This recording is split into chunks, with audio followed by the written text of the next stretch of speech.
राम राम।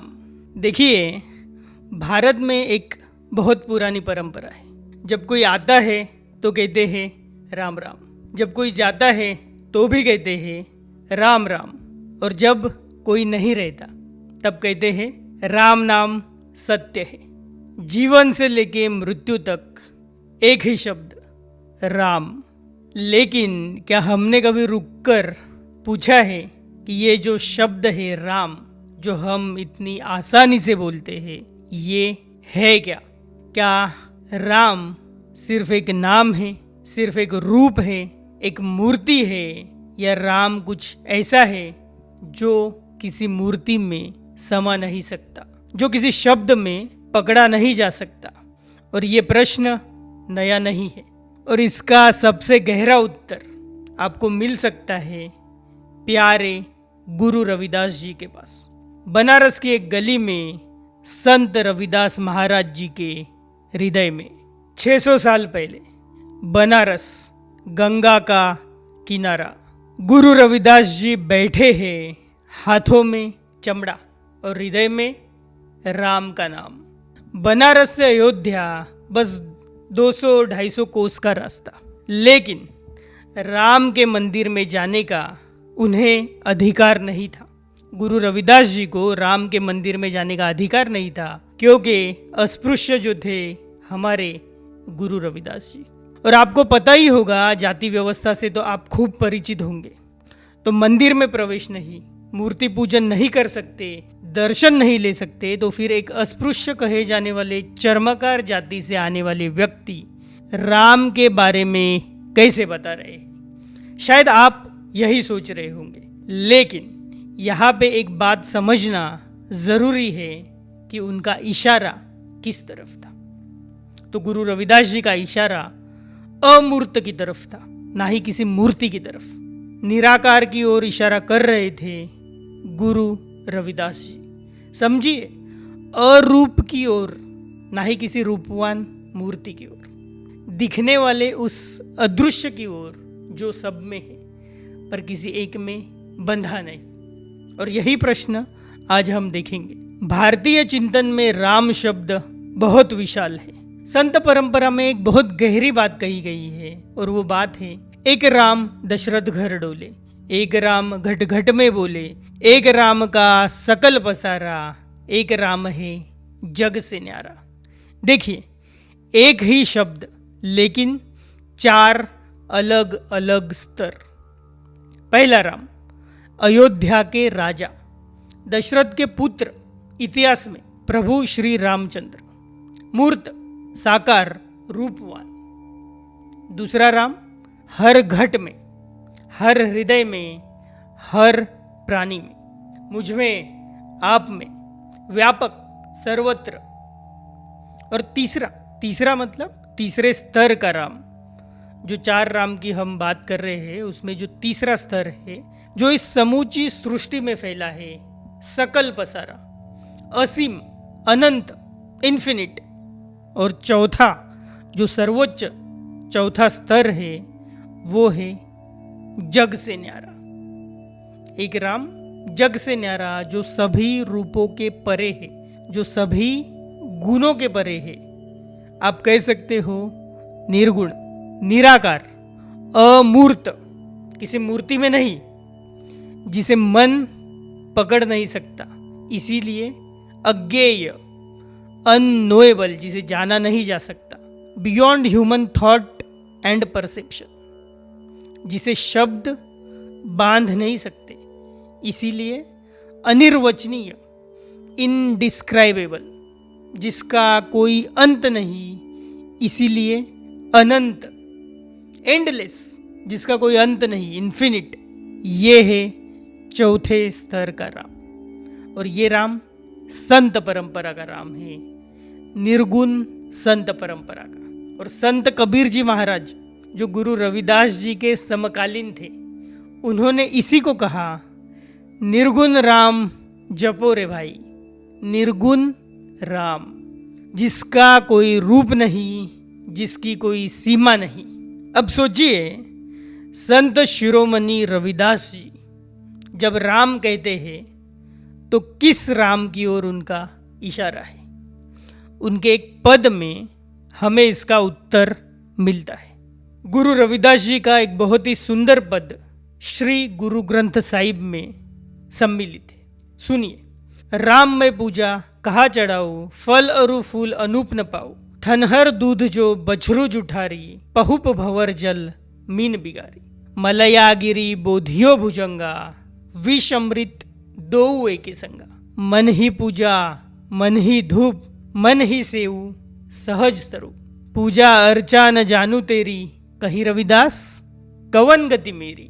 अब आप सोच रहे होंगे संत रविदास जी महाराज ये क्या कह रहे हैं। तो ये भाषा जो आपने सुनी ये थी संत भाषा, जो आम लोगों को समझ आए। और वो कह रहे थे, हे राम मैं आपकी पूजा कहाँ चढ़ाऊं, कोई फल नहीं कोई फूल नहीं, कुछ भी ऐसा अनूप अनूठा अद्वितीय नहीं मिल रहा जो मैं आपको चढ़ाऊं, आपकी पूजा के लिए चढ़ाऊं। और फिर वो बताते हैं, थन का दूध बछड़े ने पहले ही जूठा कर दिया है, फूल जिसे भंवरे ने पहले ही छू लिया है, और जल उसमें मछली रहती है। चंदन के पहाड़ की बात कर रहे हैं यहाँ पे गुरु रविदास जी, एक प्रतीक के तौर पर।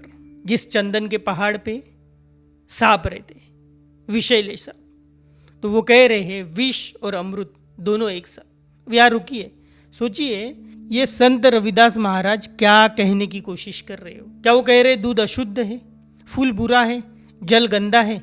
नहीं, वो कुछ अधिक गहरी बात कर रहे हैं। फूल बहुत सुंदर है लेकिन शाम को मुरझा जाएगा।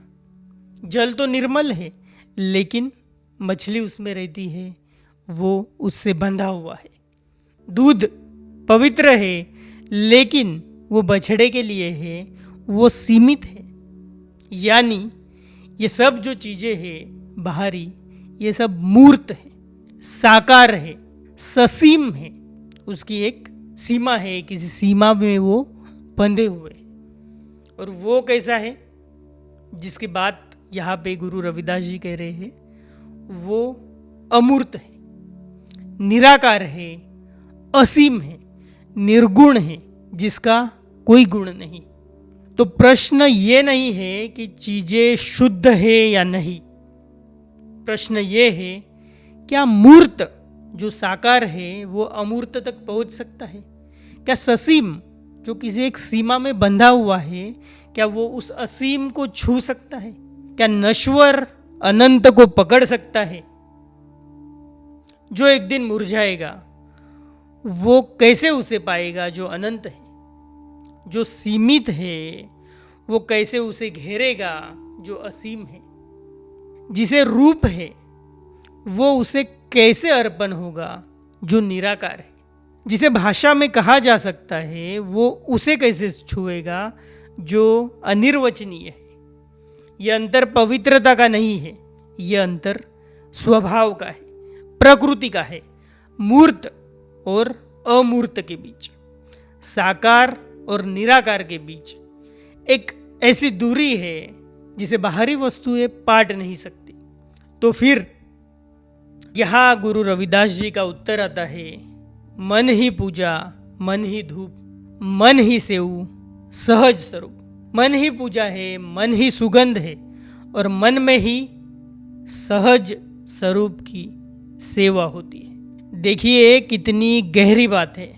बाहरी सभी वस्तुएं मूर्त है, इसीलिए वो उस अमूर्त तक नहीं पहुंच सकती। अमूर्त माने जिसकी मूर्ति नहीं बनाई जा सकती, जो किसी मूर्ति में साकार नहीं किया जा सकता।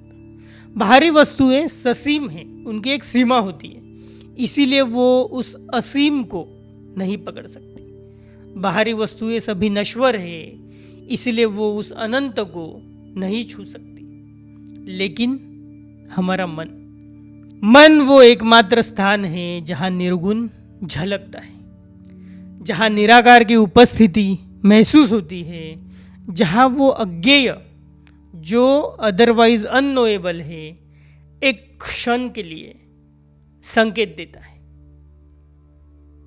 ये एक यात्रा है, एक जर्नी है, मूर्त से अमूर्त की ओर, साकार से निराकार की ओर, ससीम से जो सीमा में बंधा हुआ है वहां से असीम की ओर। और ये जो यात्रा है, ये जो जर्नी है, ये कहीं बाहर नहीं, ये भीतर होती है। इसीलिए भीतर की ओर मुड़ना ये पलायन नहीं है, यही एकमात्र रास्ता है। और देखिए, सहज स्वरूप, यही तो हमारी सीरीज, हमारे चैनल का नाम क्या है? सहज स्वरूप। संत रविदास महाराज जी ने इस शब्द को 600 साल पहले जिया था, अनुभव किया था, और हम भी इसी यात्रा पर चल रहे हैं। और यहीं पे संत कबीर महाराज जी भी खड़े हैं। वो कहते हैं, मोको कहा ढूंढे रे बंदे, मैं तो तेरे पास में। वो निर्गुण निराकार जो अज्ञेय है, अनिर्वचनीय है, वो दूर नहीं है। वो मंदिर में नहीं मिलेगा, मूर्ति में नहीं मिलेगा, वो मन में है। कबीर महाराज यहाँ पे कह रहे हैं, बाहर मत ढूंढ। संत रविदास महाराज कह रहे हैं, मन में ही उसकी सेवा कर। एक ही नदी, एक ही दिशा, एक ही अनंत की ओर। और गुरु रविदास जी के पद का अंतिम भाग देखिए अभी, बहुत ही इंटरेस्टिंग है। पूजा अर्चा न जानू तेरी, कही रविदास कवन गति मेरी। हे राम, मैं तेरी पूजा अर्चना नहीं जानता, बताओ मेरी गति क्या होगी। देखिए, जिनके शब्द श्री गुरु ग्रंथ साहिब में है, जिनकी दृष्टि इतनी गहरी है, वो कह रहे हैं मैं नहीं जानता। और ये स्वाभाविक है, क्योंकि जिसकी ओर वो इशारा कर रहे हैं वो अज्ञेय है, वो अनिर्वचनीय है। जो चौथे स्तर के राम की हमने अभी बात की, वो अनिर्वचनीय है। जो पूरी तरह जान लेने का दावा करे, समझो उसने जाना ही नहीं। रहीमदास यहाँ पे क्या कहते हैं, सुनिए। रहीमन बात अगम्य की, कहन सुनन की नाही। जो जानत सो कहत नाही, कहत ते जानत नहीं। रहीमदास कह रहे हैं कि ईश्वर जानने समझने की बातों में, कहने सुनने की बातों में नहीं है। जो प्रभु और उसकी महिमा को जानते हैं वो कहते नहीं है। इसके विपरीत जो लोग उनसे अनजान हैं वो ढिंडोरा पीट कर सबको जानने का दावा करते हैं। मतलब जो जानता है वो कहता नहीं, और जो कहता है वो जानता नहीं। यहाँ कोई अहंकार नहीं, यहाँ विनम्रता है, प्रेम है, एक खुला हृदय है, जो उस अनंत के सामने खुद को छोटा जानता है। यही संत परंपरा की सबसे बड़ी सुंदरता है। जहाँ सबसे गहरी अनुभूति है, वही सबसे गहरी विनम्रता है। अहंकार और अमूर्त साथ नहीं चलते, और ये गुरु रविदास जी ने जी कर दिखाया। अब एक पल के लिए रुकिए और सोचिए, 600 साल पहले बनारस, अयोध्या वहाँ से सिर्फ 200-250 कोस की दूरी पे, लेकिन एक अस्पृश्य कहे जाने वाले छोटी जाति के चर्मकार को वहाँ जाने का अधिकार नहीं था, मंदिर में जाने का अधिकार नहीं था, मूर्ति को छूने का अधिकार नहीं था, पूजा करने का हक नहीं था। और उस चर्मकार ने क्या किया? वो रुका नहीं, टूटा नहीं, घृणा में नहीं गया। उसने मूर्ति के आगे देखा, साकार से परे देखा और कहा, मन ही पूजा, मन ही धूप, मन ही पूजा, मन ही धूप। यानी जो मुझे मूर्त से रोका, मंदिर जाने से रोका, उसने अनजाने में मुझे अमूर्त की ओर ढकेला। जो मुझे साकार से रोका, उसने अनजाने में मुझे निराकार की ओर मोड़ा। ये सिर्फ भक्ति नहीं थी, ये मूर्त से लेके अमूर्त तक की सबसे बड़ी यात्रा थी। और उन्होंने ये यात्रा बिना किसी की अनुमति की, बिना किसी मंदिर के की, बिना किसी मूर्ति के की, क्योंकि उन्होंने जाना वो असीम, वो अनंत, वो निर्गुण किसी के रोकने से रुकने वाला नहीं है। उसे मूर्ति में कैद कर लो, वो कैद होने वाला नहीं है। इसीलिए भगत रविदास जी के शब्द श्री गुरु ग्रंथ साहिब में अमर है और ये इतिहास का न्याय है। बड़े बड़े पंडित, पुजारी, पुरोहित आके गए, परंतु इनके शब्द, गुरु रविदास जी के शब्द आज भी अमर है।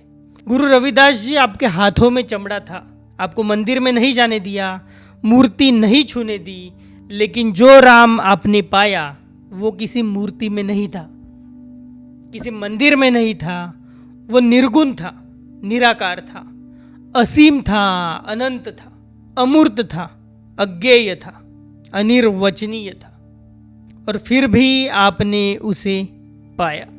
और जैसे कि आप सभी को पता है कैसे, कहाँ पे पाया, अपने मन में पाया। मन ही सेऊ सहज स्वरूप। गुरु रविदास जी आपकी यात्रा मूर्त से अमूर्त की तरफ यात्रा थी, साकार से निराकार की तरफ यात्रा थी, ससीम जो सीमा में है, जो सीमा में बंधा हुआ है, ससीम से असीम की ओर यात्रा थी। और ये यात्रा आपने अकेले ने की, बिना किसी के अनुमति के, बिना किसी मंदिर के। सोचिए, जिन्हें कहा गया था तुम्हें ईश्वर नहीं मिल सकता, तुम्हारा स्पर्श अपवित्र है, तुम्हारे लिए कोई रास्ता नहीं, और गुरु रविदास जी ने कहा वो असीम, वो अनंत, वो निराकार, उस तक का रास्ता मेरे मन में है, और मन सबके पास है। मन चंगा तो कठौती में गंगा। यही उनकी करुणा है, यही उनका प्रेम है, यही उनकी क्रांति है। और इसी को हम कहेंगे गुरु रविदास जी की सच्ची भक्ति, जहाँ किसी भी प्रकार का भेदभाव नहीं है। और आप ये जो सुन रहे हैं, ये भी कोई संयोग की बात नहीं है। शायद गुरु रविदास जी आपको बुला रहे हो उस यात्रा पर जो उन्होंने शुरू की थी, मूर्त से अमूर्त की ओर, साकार से निराकार की ओर, ससीम से असीम की ओर, अनंत की ओर, इन्फिनिट की ओर। और ये यात्रा शुरू होती है भीतर से, क्योंकि उन्होंने कहा है मन ही से वो सहज स्वरूप, और ये रास्ता सभी के लिए खुला है। जय गुरु रविदास जी।